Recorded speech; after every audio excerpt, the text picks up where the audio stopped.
Ever wonder if you can have too much of a good thing? Fortunately, when it comes to rock and roll drumming, the answer is always no. However, recently, I had to ask myself just that question. You see, in the span of just under a month, I was dealt with 48 songs for 5 different artists. That's definitely the right problem to have, but nonetheless, it comes with some challenges. So let's walk through how I tackled this and how you can deal with it when the same thing happens to you.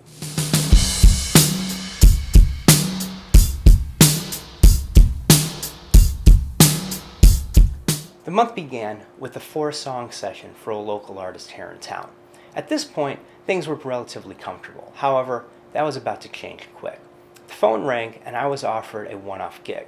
This involved learning 20 tunes. Now, these tunes weren't simple pop songs. They had complex structures, they averaged 6 minutes in length, and there was a lot of on-time signatures. Things were clearly going to take some work. But the luxury here was that I did get 2 full rehearsals for the gig. I'm about halfway through learning the 20 tunes for this one-off gig when the phone rings yet again. Next thing you know, I've picked up a tour.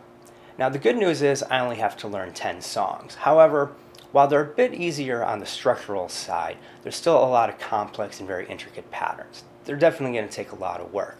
But at least I get 1 full rehearsal for the tour. Now, where it begins to get tricky is that this one and only rehearsal takes place literally the day after this previous one-off gig I have. So at this point, I'm running 34 songs a day.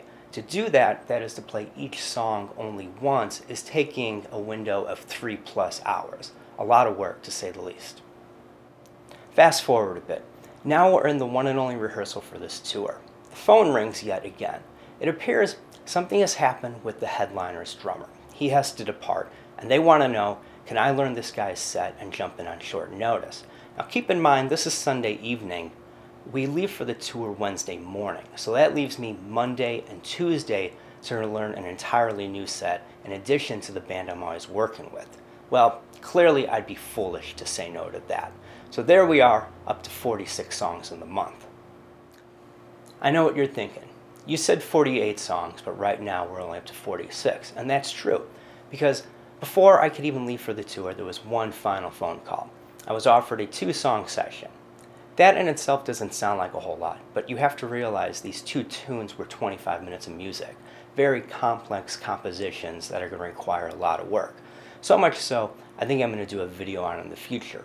But nonetheless, that takes me up 48 songs, 5 unique artists, only 1 of me. So, how do we tackle this? How do we make it a win? How do we knock it out of the park? First, jump on things as they come in. As I mentioned, at the beginning of the month, I wasn't that busy. So this 4-song section, I was completely ready to go for it long before the phone started ringing again. Always be proactive and get ahead of things. Next, plan and prioritize. None of this material was straightforward. Complex structures, weird time signatures, long songs. It took a lot of work. Now, typically, I would just run everything in chronological order as it's due. But you have to realize that at one point, I was playing 42 songs for the first time ever in the same week with 3 different artists. You need to be strategic and pick out where does the work really need to happen and how are you going to achieve that. Set expectations. In other words, communicate. Because even though it's a lot of material, it's 5 different artists with 5 different sets and needs. Keep them in the loop. Make sure they feel confident that you're taking care of their needs and you're going to deliver, because you will. Chart like mad. Right here, we have over 4 hours of music. Charting will help you learn the songs quicker, it'll help you remember them better, and whenever anything comes up, you'll always have an answer. Always chart your songs. Last, and most importantly, give it everything you got. Whether you're heading into the studio, getting up on stage, put every last drop of sweat you have into those drums. Let the artist feel it. Make the audience move. You see, a bad note can be forgiven, but if you don't put your heart and soul into it, no one's going to call you back. Playing drums is the greatest thing on earth. Let them know that. Hey everybody, I'm Drewblood.